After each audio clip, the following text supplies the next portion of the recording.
Всем привет, друзья! Меня зовут Абдулла Джусупалиев. Это передача «Арена», где мы приглашаем разных интересных личностей из мира спорта. Сегодня у нас в гостях рефери FIFA. Это Вероника Бернацкая и также Рамина Цой. Здравствуйте. Здравствуйте.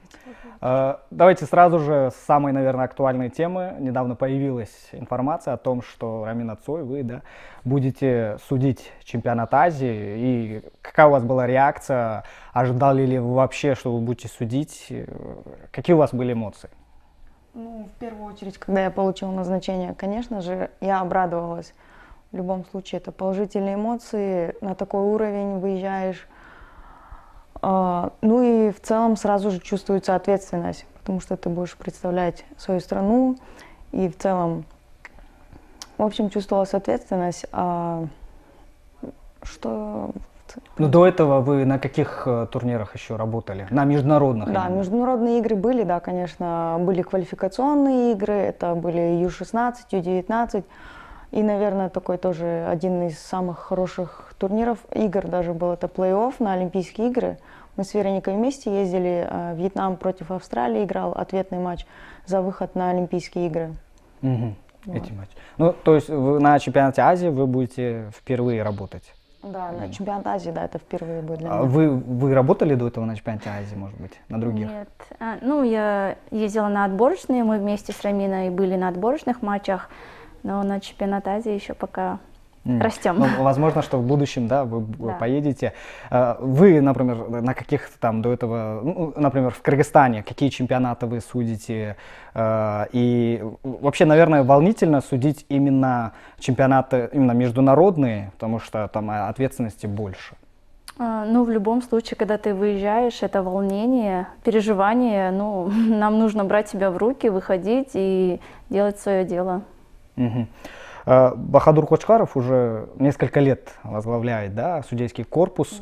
Он, безусловно, легенда вообще кыргызского футбола. Он работал на чемпионатах мира. Да. С его приходом какие реформы произошли у нас именно в судейском корпусе? Что изменилось? Может быть, ну, не знаю, к лучшему, к худшему? Что поменялось? Ну, давайте вы ответите. Ну, можно сказать, что результат есть, и это радует, то, что мы растем, то, что мы выезжаем на сборы, больше выезжаем на сборы, проводим теоретические занятия, практические занятия, всегда физически готовы, то есть рост, чувствуется, рост есть. Может, вам есть? Также, да, конечно, хорошую связь ведет с ближними нашими соседями, Узбекистан, Таджикистан. Устраивает нам семинары совместно с ними. Это, конечно, еще больший опыт, так как недавно мы выезжали на семинар в Узбекистан, тоже Бахадыр Закирович, благодаря ему туда выехали. И федерации в целом, конечно, она нам посодействовала. Но вообще судьи тоже, да, как футболисты, они проводят тренировки, да, проводят сборы. Мне интересно, как проходят тренировки судей, да, как проходят сборы, насколько часто вы ездите на сборы, сколько раз в неделю вы тренируетесь и в целом, как это выглядит? В целом, наверное, мы тренируемся как легкоатлеты, да, Вероника, если так сказать можно. У нас в основном весь процесс идет, это беговой, потому что нам надо на поле что делать? Бегать. Мы должны быть физически выносливы, сильны. Сборы у нас проходят достаточно часто. В основном, если такие самые крупные, это Турция, февраль, и лето это Иссык-Куль. На Турцию у нас сборы проходят, ну, как у обычных спортсменов, это подъемы, зарядки, распорядок дня, тренировки. И также самое главное, что в Турции проходит, это игры высокого, хорошего уровня.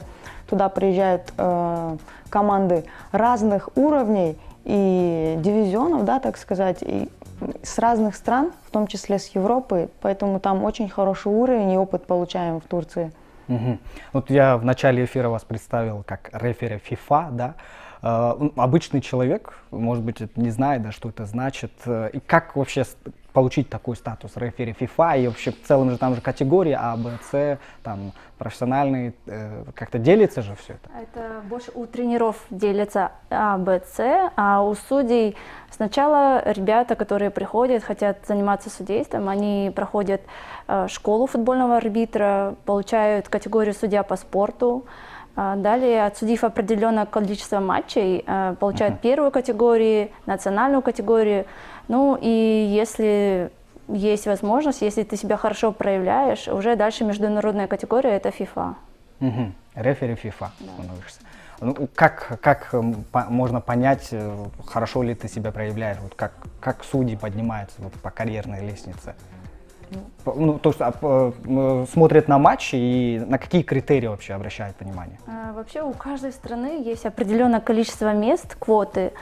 И то есть если у нас в стране есть квоты и есть судьи, наша страна подает, ну, как бы, как сказать?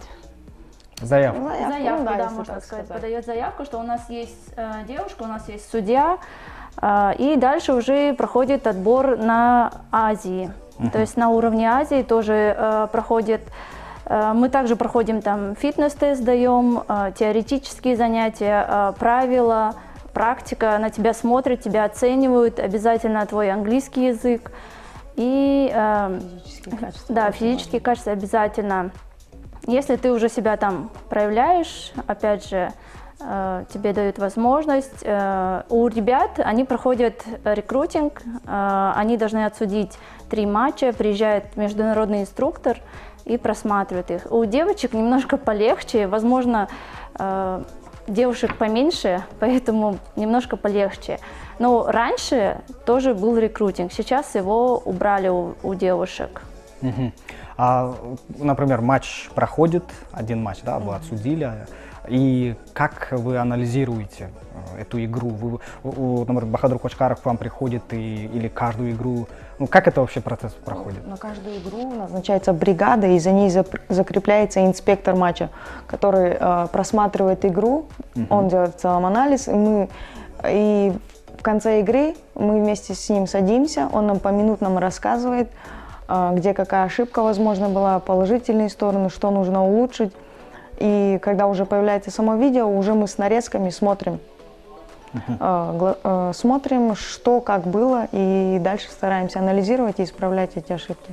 Ну вот Бахадур Кочкаров, он в своем интервью говорил, что судьи бегают столько же почти километров, сколько бегут и футболисты. То есть, если ты пробежал меньше, чем футболист, который пробежал наибольшее количество километров, то считается, что ты как бы плохо отработал. Это действительно так? Вот какая у вас нагрузка? То есть у вас нагрузка от футболистов не отличается или как?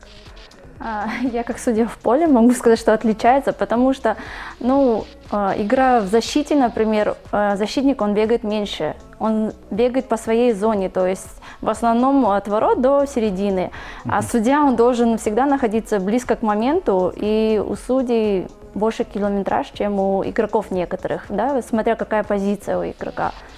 Ну, то есть от позиции это зависит, да? Ну, я думаю, да, потому что все-таки защитники, они поменьше бегают, также нападающие. Хотя сейчас уже футбол другого уровня. Да, там крайние защитники уже... Да, ну, в основном вот Хава, они больше всех бегают, Паша, да. Ну, а судья, он всегда должен быть рядом с моментом, всегда должен быть близко, видеть ситуацию, поэтому судьи бегают немало. А так километраж приблизительно тот же самый выходит. В среднем судья пробегает по статистике 10-12 километров. Ассистенты, они меньше, конечно же, бегают. По статистике там 5-7 километров за игру. То есть за один матч судья может там 12-10 километров Вполне, да. пробежать. В этом году уже какие-то сборы будут? Ну, ладно, этот год уже заканчивается, ладно, ну, следующий, 2022, там, в январе, в феврале, да. Как всегда, да, у нас в феврале это всегда Турция, она запланирована, надеемся, все состоится, и мы поедем. Ну и также планируется ВАР-семинар, да, в Узбекистане в январе. Вот как раз таки про ВАР. В Казахстане, в Узбекистане уже есть ВАР, да, по-моему, Бахадур Кочкаров, он неделю назад, да, съездил? на какой-то семинар? Да, мы мне вместе сказали. вместе А, ездили, вы вместе, да-да-да. вместе были. И нужен ли нам ВАР вот сейчас? Вот, как вы считаете? Потому что есть противники, которые говорят, ну, может, зачем нам ВАР, да? Ну, это надо понять, если честно. Я, лично мое мнение, что ВАР нужен. Но для начала нужно подготовить как и судей, потому что это очень длительный процесс изучения ВАРа. Также и игроков, потому что вот так сразу раз внедрить, так тоже невозможно. Так как мы разговариваем, общаемся с нашими ближайшими соседями, с узбеками, они изучали в течение года, учились пользоваться ВАРом. В целом мы должны идти в ногу со временем, я думаю, и тоже постепенно, я надеюсь, что у нас тоже появится ВАР, и будем работать на этом уровне. Ну вот как раз, как вы думаете, скоро ли у нас появится ВАР? Когда это произойдет? Ну, мы очень надеемся, что Вы близки это... вообще к этому? Я думаю, что мы близки, что в скорейшем времени у нас появится ВАР. Опять же, это нужно для международных судей, потому что если мы будем судить без ВАР, нам будет очень сложно выезжать. Ну, в основном на международном уровне уже на всех матчах используется ВАР-система, и нам нужно как бы идти вместе, да, чтобы мы могли, чтобы мы знали всю систему. Что требуется со стороны Кыргызского футбольного союза, не знаю, судейского корпуса, может быть, даже клубов наших, да, чтобы к нам наконец-то пришел ВАР, внедрили? Вот что, какие требования есть? Ну, у мы FIFA? сейчас уже начали. Первый у нас семинар прошел в начале декабря онлайн. Мы прошли 5-дневные семинары. Потом вот мы ездили в Ташкент, и таких будет, ну, в течение полгода, каждый месяц, в течение 5 дней будет обучение. Ну, в первую очередь, как Рамина сказала, нам нужно обучить судей, обучить инструкторов, чтобы знали, как пользоваться, где, в какой ситуации. Ну, потому что многие зрители, они же только по телевизору это все знают, они не знают все изнутри, как это все работает. То есть и уже процесс пошел. Мы уже участвуем в семинарах, и мы очень надеемся, что в ближайшее время у нас появится тоже ВАР. От некоторых судей я слышал, что судить международные матчи, ну, более такие на высоком уровне, легче, нежели чем когда ты судишь внутри своего чемпионата, потому что, ну, к сожалению, например, у нас в Кыргызстане футбол не на самом высоком уровне, и, соответственно, судить тоже, да, гораздо тяжелее, а когда ты выходишь уже на международный уровень, то качество футбола повышается, и судить тоже становится как-то легче. Вот, ваше мнение на этот счет? Как сами вы и сказали, на международном уровне качество футбола повышается на самом деле, и более легче понимать и читать игру. Но и также игроки на международном уровне становятся более дисциплинированными. Также если взять игроков внутреннего чемпионата и отправить на международные турниры, вы сами увидите разницу, как они себя будут вести. Там люди уже понимают, что тоже представляют свою страну, и как себя вести должны и так далее. Конечно, всякое бывает, но в любом случае разница есть по дисциплине на международных матчах и внутренних. Ну, получается, как вам, вот, лично вам судить легче международные матчи или наши? Это ответственней, да, но не могу сказать, что прям легко, но все равно так, может быть, немножко, да, небольшая разница получше. Что вы думаете? Ну, ответственность, да, это, конечно. Единственный плюс – это то, что игроки тебя не знают. Они будут в любом случае относиться с уважением. То есть, если наши игроки могут где-то что-то сказать, там, неспортивно себя повести, то там уже игроки этого делать не будут, потому что они, ну, не знают тебя, не знают, как ты себя поведешь, то есть за какой момент ты дашь карточку, за какой не дашь, то есть в этом плане, да, в этом плане вот легче. Вот перед матчем вы конкретно к командам готовитесь как-то? Вот именно, вот, например, вы узнали, что вы будете судить, например, конкретно этот матч, и вы, например, изучаете футболистов, я не знаю, как они играют, как вы готовитесь? Да, конечно, стараемся это просматривать предыдущие матчи, где-то даже тактику узнавать команд. Они любят играть в короткие передачи, в длинные забегания. В основном то, что с моей деятельностью связано, там больше, возможно, по защите тоже смотрим, любят ли они делать выходы, или наоборот последний защитник отскакивает и так далее, да. Мы стараемся как-то так готовиться к играм. Еще один такой же вопрос, но он чуть-чуть видоизмененный. Вы судите как женский футбол и так и мужской, да? Вот чем они отличаются? Вот какая-то специфика в игре есть? Как ведут себя, например, мужчины, как женщины себя ведут? И вы же, наверное, подстраиваетесь под них. Вот какое отличие есть? В первую очередь это скорость. Потому что у нас именно в Кыргызстане женский футбол очень слабый. Даже юноши у нас играют, они играют поинтереснее, они играют более живой футбол, чем девочки. Только в этом? Ну, в основном, да. В первую очередь скорость. Помимо, да, скорости, из-за нашего уровня футбола, да, то мужской, те же юноши, первая лига и так далее, это более понятно, более легче читать и понимать футбол. Что хотят сделать игроки, куда дать пас. Вот в этом тоже разница идет. А вот в поведении игроков, например, то как взаимоотношения игрока и судьи, какое отличие есть?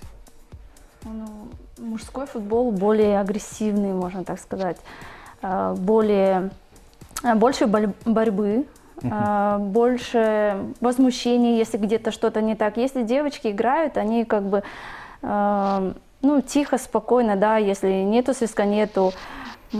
То есть, а если у ребят нету свистка в какой-то момент, где они считают, что должен быть фол, то у них уже начинаются эмоции, То есть женщины ведут себя девочки, в этом они смысле такие более спокойно. у них меньше нарушений, у них меньше контакта, поэтому меньше возмущений. Как раз Бахадур Хочкаров, я его интервью смотрел просто на 1+1, много раз о нем говорил. Он говорил, что наши судьи по уровню переросли наших футболистов. То есть наши судьи судят лучше, чем наши футболисты играют. В этом плане, как вы к этому относитесь и что вы думаете про Мину?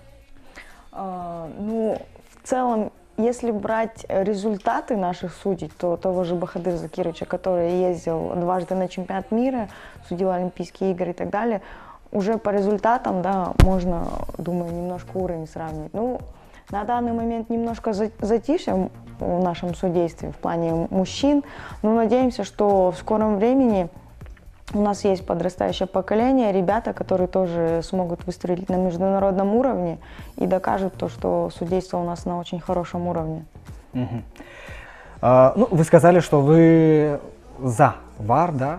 Хотелось бы узнать и ваше мнение, ну, потому что сейчас, например, в Европе понятно, что может быть и нужен ВАР, хотя и там даже есть противники, что ВАР может быть, не нужно, потому что даже с ВАР появляются очень такие спорные моменты.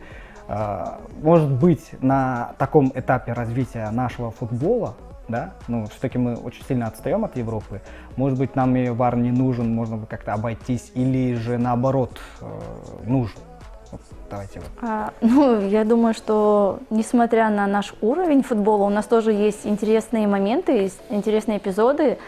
И с помощью ВАР нам было бы легче разобраться, и у команд было бы меньше претензий, меньше вопросов по решению, и судьям тоже это большая помощь.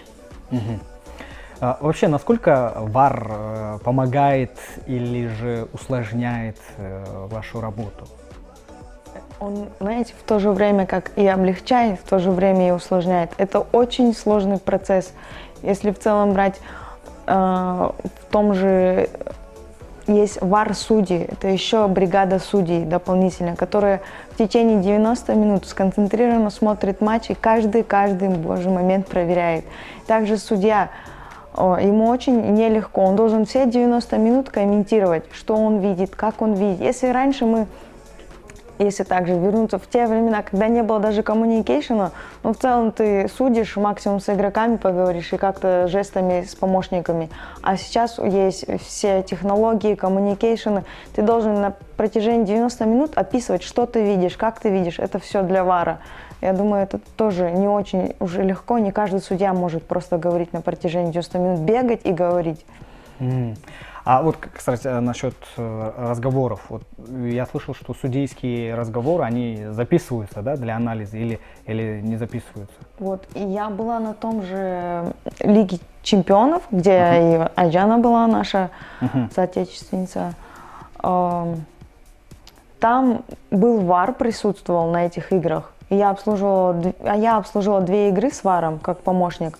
И да, разговоры именно с ВАРом у нас записывались для анализа, и мы после матчей смотрели нарезки, и шел разговор, мы могли слышать, о чем шла речь, что нужно было исправить, что нужно было как сказать, подсказать. Да. Раньше вы были футболистками, да? И как вы завершили карьеру футболистки и стали судьей? Почему именно вот завершить карьеру? Ну, например, вы могли, например, до сих пор играть, да? Но вы судите. Почему? Ну, во-первых, это наш уровень. До этого Джана была у вас, она говорила, это финансовые возможности, потому что у нас игрокам не оплачивается. Игроки играют на одном энтузиазме, то есть очень тяжело совмещать играть и судить. Ты либо хороший матч будешь судить, либо ты будешь его играть. Также, если ты будешь совмещать, например, женский там играть, а мужской судить, это футбол, это спорт, в любой момент может так случиться, что игрок получит травму. Если ты получишь травму, то ты уже не сможешь обслуживать матч, судить его. И уже встал вопрос о том, чтобы либо судить, либо играть. Плюс в судействе есть у нас перспектива, мы можем себя показать, мы можем выезжать, мы можем судить на международной арене. А, к сожалению, игроком это очень сложно. Тяжело было вообще принять такое решение для вас, вот закончить карьеру, потому что я помню, как вы играли. Кстати, я тоже с 14-й школы, да, мы с одной школы. Я помню, как вы играли, я даже с вами на уроках физкультуры играл, да. Я помню, что вы хорошо играли. И закончить карьеру, да, в таком возрасте и потом стать судьей. Как вам удалось такое решение? Было, если честно, очень тяжело, потому что я никогда не думала становиться судьей, бросать футбол. Для меня футбол это было все на тот момент. Действительно, я думала, что до конца жизни буду играть в футбол. Но в связи вот с этими всеми обстоятельствами, что у нас футбол стоит на одном уровне, нету финансирования, мы не растем, практически нету международного опыта и так далее. Вот в связи с этим пришлось сделать выбор в пользу судейства, где были перспективы и возможность оставаться в том же футболе, но уже в другом направлении и развиваться уже в судействе. Вот как раз вы едете на чемпионат Азии, но наша сборная не едет туда. Вы знаете почему? Мне потом, я брал интервью Айджан Буромбеков, потом мне сказали, что есть объяснение этому на сайте Кыргызского футбольного союза. Я зашел, посмотрел и не нашел. Почему? Может быть, вы знаете. Я знаю, что наша команда не участвовала в квалификации. По какой именно причине, я не могу сказать. Но если бы даже и участвовали в квалификации, я не знаю, насколько большие были шансы, потому что сейчас в Азии отобрано всего лишь 12 лучших команд. В том числе такие, как Япония, там, Корея, Австралия, Китай. Это топовые, да, команды. По какой причине именно не участвовали и не дали шанс нашей сборной участвовать в этом отборе, я не знаю. Это, наверное, шансы есть или нет, это, наверное, уже второй вопрос, потому что самое главное для футболистов, потому что короткий век у футболистов, да, самое главное получить этот опыт даже в квалификации, хотя бы на международном уровне, там, поиграть, там, пусть не пройдешь, а может быть прошли бы, кто знает. Как развивается сейчас судейство, именно если сравнивать с тем, что было 10 лет назад, когда еще играли сами, да, наверное, помните, как судили вас, и, например, как вы сейчас уже, будучи судьями, как вы судите? Параллели некие можете привести? Давайте вы. Ну, как судили, я не могу сказать, потому что мы еще не вникали в само судейство, как бы есть судья, есть, бегает и бегает, как бы не было, да, такого прям акцента.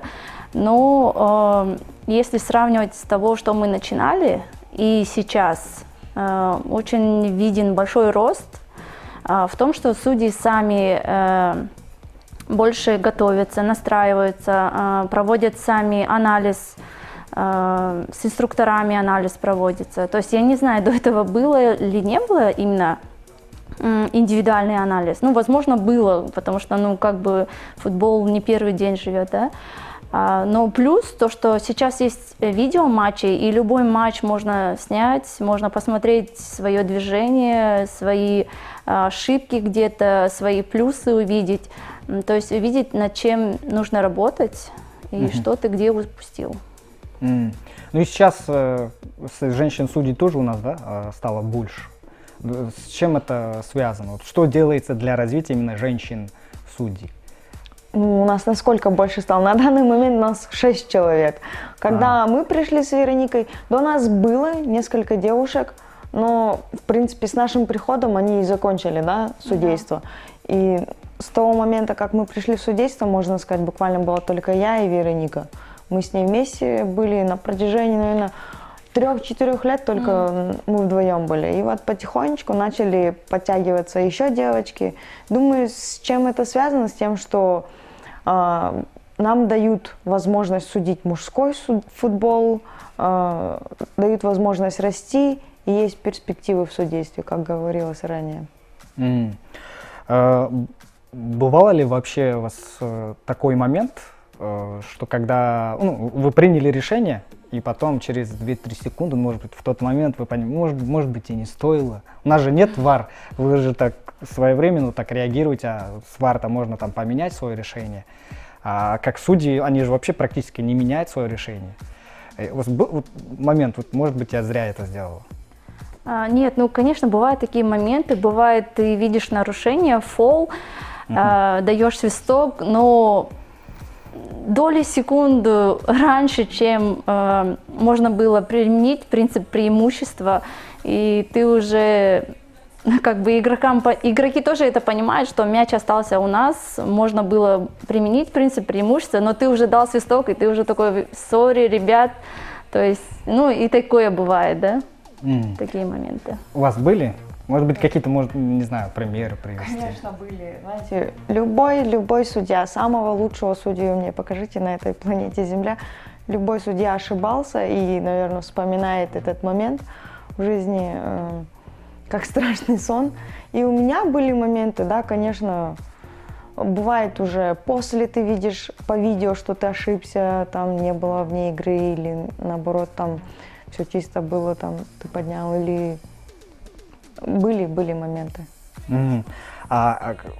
Как, например, судьи тоже же есть какое-то наказание, например, вы отработали плохо, там приняли неверное решение, потом разбирайте. Как наказываются судьи? Ну, в основном это отстранение от определенного количества матчей. Так Только нас так? наказывают, да. Туров, матчей. Инспектор ставит оценку, как ранее я говорила, за бригадой закрепляется инспектор. После матча, если там были ключевые ошибки, ты можешь получить также 2. И, ну, это я, в общем, да, говорю, потому что там идут оценки по 10-бальной шкале. И если ты получил 2, то ты не будешь судить столько-то туров. Футбол, это как раз таки, прежде всего, это, эмоции, да, футбол это эмоции, мы, наверное, за это и любим, да, футбол. Иногда как раз мужчины, да, они более агрессивные, да, могут оскорбить судью или спорить с ним очень грубо. Вот когда вы судите мужские матчи, то есть мужчины, футболисты, они более мягче к вам относятся или также могут грубо сказать какие-то слова? Ну, да, иногда бывает, конечно, но это, мне кажется, все-таки зависит не от того, что игрок мужчина, а от человека самого зависит. Потому что некоторые игроки прям, ну, видят, что девушка судит, и, ну, как-то относятся более уважительно, да, стараются даже сами в разговорной речи не употреблять там нецензурную брань. А некоторые, ну, сам человек такой, ему все равно. То есть вообще, как говорят, у судей нет пола, ни женщина, ни мужчина. Судья, он на поле судья, все. То есть и неважно, ты девушка или мужчина. И, ну, бывает, что выражаются, ну, а бывает, которые поддерживают или наоборот даже другим говорят, за других извиняются, бывают игроки, которые, товарищ судья, извините, но он такой эмоциональный, там, да, что-то в этом роде. Какой у вас, например, давайте вот сначала вы, потом вы, да? Какой у вас был матч в карьере, самый сложный, где было много предупреждений, там, споров, каких-то разбирательств? Вот такой матч, какой у вас был? Можете вспомнить? Прям вот так вот не могу вспомнить, но, наверное, из сложных в последний раз мне давали вот премьер-лигу нашу, кыргызскую. Играл Карабалта, принимала дома Алай. Они 0-0 сыграли. Я помогала. Также дали шанс молодому судье, и я вот в бригаде с ним была. Ну, очень, Алай мы знаем, да, очень эмоциональная команда. И весь матч был, у нас Вероника была в резерве. Весь матч практически был напряженный, много споров, много возмущений было. Ну, один из таких, который вспомнился. А так были на моем опыте еще матчи, не один такой. У вас, ну, кроме вот этого матча, который тут Рамина сказала. Да нет, когда ты в резерве, особенно наша премьер-лига, это всегда такая ажа, такой кипиш между тренерами и заменами. А так для меня такой самый мой запоминающий матч, это был в 2018 году на КАФе, играли сборные Ирана и Узбекистана. Очень было сложно. Очень было много желтых, были красные карточки, то есть, ну, за серьезное нарушение, но этот матч, наверное, самый такой запоминающий, да, для меня будет.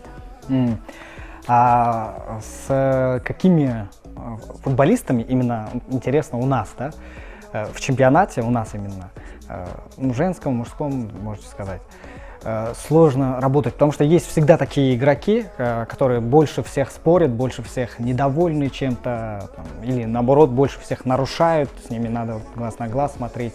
С каким футболистом или футболистами, может, несколько, вам тяжелее работать? Вы-то уже наших, наверное, всех знаете. Ну, я так скажу, что в каждой команде есть такие игроки, которые выделяются где-то разговорчивостью своей, своим поведением, своей игрой. То есть в каждой команде есть такие игроки. То есть имена назвать вы не хотите? Нет. У вас, может быть, есть? Я полностью согласна. Но это на самом деле в каждой команде есть 1-2 игрока. В какой-то команде их просто больше, да? А так в целом везде есть такие игроки. Исходя из вашего опыта, с какими качествами должен обладать судья? Сколько лет вы уже работаете? 7 лет я уже... 7 лет да. вы уже работаете. Какими качествами должен обладать судья? Какие-то выводы для себя, может, сделать? Да, это, наверное, как сказать, храбрость, смелость принимать решения, потому что, если я даже осмелюсь так грубо говоря сказать, что мы, наверное, решаем судьбы команд, и каждое решение, оно может быть ключевым. И нужно иметь смелость, знаете, при полном стадионе, при напряжении, при пульсе 190 принять тоже ключевое решение, поставить пенальти или дать карточку. Ты даже можешь видеть, но тебе нужно иметь смелость это сделать при полном стадионе, при давлении. Очень, когда, если вы попробуете посудить, вы почувствуете, какое давление могут оказывать игроки, под каким напряжением ты можешь находиться. Это очень важное качество. Смелость. Есть что добавить? Ну, я только добавлю, что еще плюс психологически очень должен быть готов судья к принятию решения, к давлению. Ну и само собой, конечно, физически должен быть готов судья. 3 лучших судьи в мире, топ-3, да? наверное, изучаете, да, работу других судей. Давайте с вас начнем. И вот можете сказать там, имя и почему. Ну, насколько мы сейчас знаем, вот если брать женский футбол, у нас очень известная и популярная женщина, это Стефани Фратап. Она отсудила финал чемпионата мира. Ей доверяют уже международные игры, мужские международные игры. Затем это, вот, как я просто немножко, я не сильно углубляюсь, да, в международное судейство, вот именно за карьерой не слежу, но вот на какие имена я слышала, это вот Стефани, Анастасия Пустовойтова, россиянка, которая тоже обслуживала чемпионат мира, и украинка Екатерина Манзуль. Класс. Я полностью согласна с Раминой, потому что эти, ну, по моему мнению, тоже это топ-3 судьи женских, которые сейчас на самом высоком уровне. Давайте сейчас немножко отойдем назад и вспомним прошлое, да, вот как вообще вы пришли в футбол, да? Как вы, например, стали футболисткой? Так как вы ранее упомянули, мы учились с вами в одной школе. Я думаю, вы помните нашего учителя физкультуры, это Юрий Михайлович. Да. У него был кружок по футболу. Он позвал меня. Вот благодаря ему началась моя карьера. Сначала это школьный футбол, потом уже пошел клубный футбол. Это уже наш второй мой тренер, это Гульбар Осмоновна. И благодаря Юрию Михайловичу я попала вот на этот уровень. Оттуда, наверное, вышли очень многие, да, футболисты. Какие можете напомнить? С нашей именно, школы? Да, именно тренировались у Юрия Михайловича. Это Сейчас же в сборной они тоже, да, играют? сборная девочки. Дорофеева Ирина, да, Дорофеева Ирина. Пяк Альбина, она сейчас тренер, да, Вероника? И кто у нас еще был? Сейчас, на данный момент нет, не действующий, но я помню девушки. Также у нас есть Атурбаева Айдана, да. Айдана Атурбаева тоже там тренировалась. Да, тоже с той же школы. На этом отведенное для нас время заканчивается. Спасибо, что вы пришли сегодня к нам. Друзья, вы смотрели передачу «Арена». Меня зовут Абдулла Джусупалиев. До новых встреч. Пока-пока.